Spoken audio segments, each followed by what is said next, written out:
Hi everybody, and welcome back to video 5 on chapter 4. Here are the items that we would need to do on the company side. We don't do anything on the bank side, on the company side. Okay, so for the note we received, we're going to do that in the traditional way and recognize that every one of these journal entries is going to either increase or decrease cash. So in this case, we are receiving a note. So we'll make the receivable go away here with a credit to notes receivable and a credit to interest receivable for the $200 of interest we received. We also are going to record the fact that we've earned $20 in interest revenue on the income statement for the interest the bank is paying us on our bank account. For the items that decrease cash, we had several of them. Advertising expense for $400 will debit. Accounts receivable for $750 that will debit. Supplies for $200 that will debit. And service fee expense for our bank account. And rent expense, which was for the air. The accounts receivable let's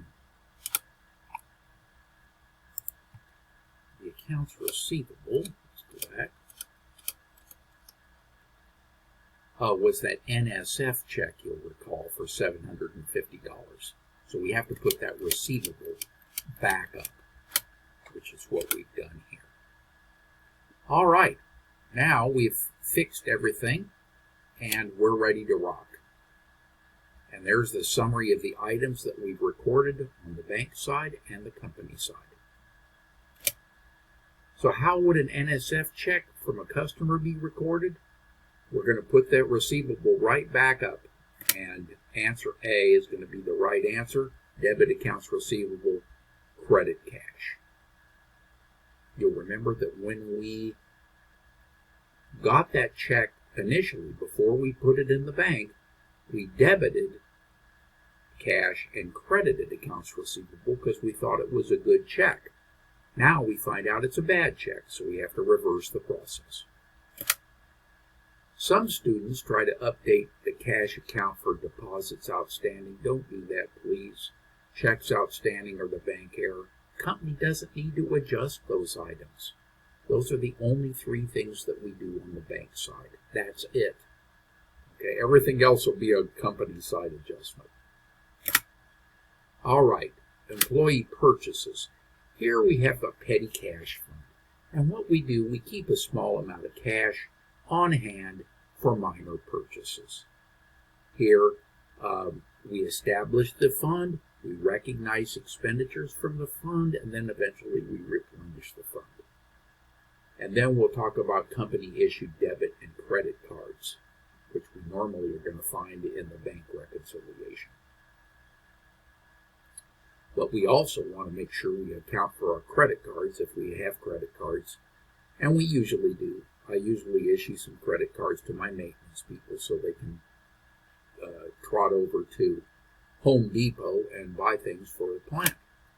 So, if we are going to establish a petty cash fund of $200, we will debit petty cash, that's a balance sheet cash account, and credit cash.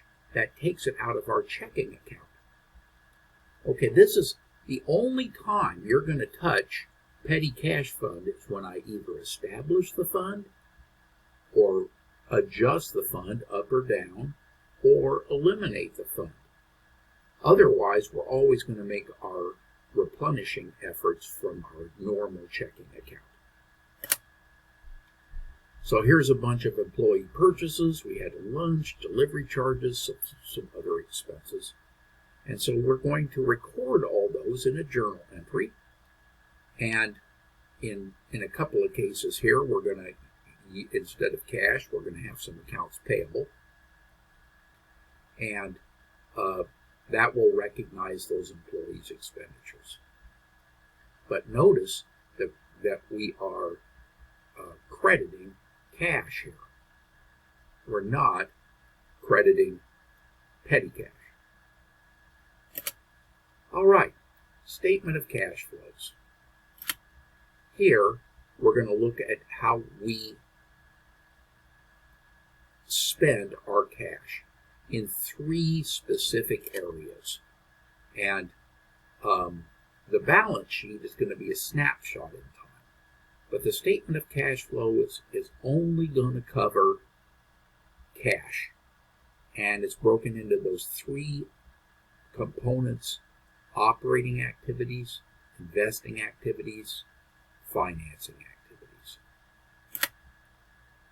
So our operating activities are the cash transactions, normally involving just our simple revenues and expenses.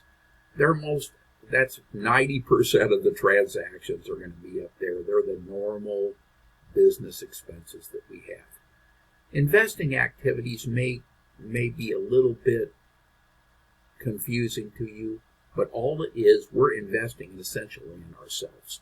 We're buying long-term assets like building and equipment and that kind of thing, or selling it, land, equipment, etc., for cash. Financing activities, we might borrow from the bank, pay back a loan, pay some dividends. All of those kinds of things are financing activities. So here they illustrate some external transactions and put them into what kind of activity it is. If we sell stock, it's financing activities. If we borrow money from the bank, it's financing activities. If we purchase some equipment for soccer training, it's investing activities. All the rest are operating activities because we're paying rent, purchasing supplies, providing soccer training revenue. We're providing both on account and for cash. And we've received some cash in advance here for our soccer training as well, and paying some salaries to employees. But lastly, we pay some dividends here to our stockholders. That's a financing activity. So here's what the statement of cash flows looks like. We start with operating activities, and we have cash inflows from customers, cash outflows for other expenses associated with our normal business activities. And in this case, the net cash was a negative $3,900. Then we purchased some equipment. That's investing activities. And then on to financing activities.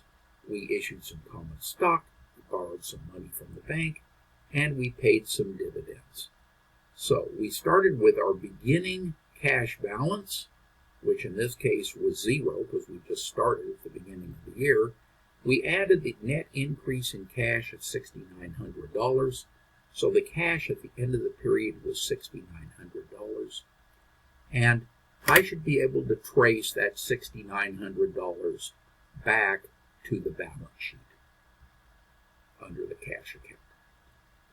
Okay, which of the following items would be categorized as an investing activity? And I think if you chose an answer Charlie, you would be correct. We paid for the purchases of equipment, long-term asset, using cash. All right, cash analysis.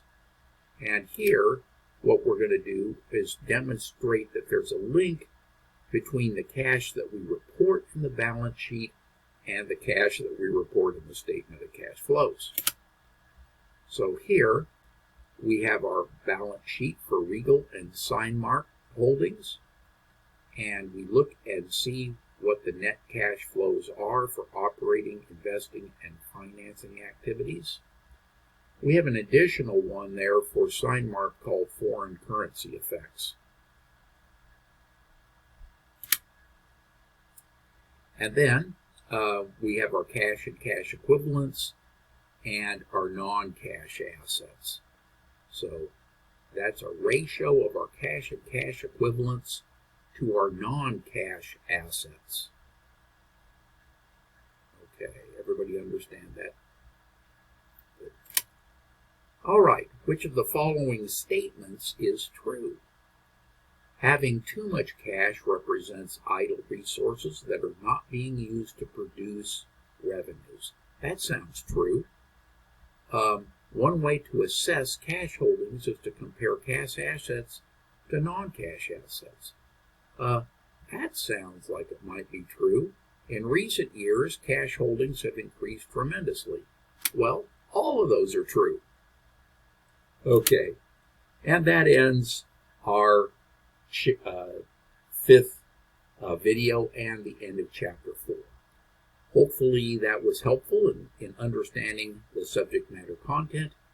And when we return, we will move into chapter 5. Until that time, bye for now.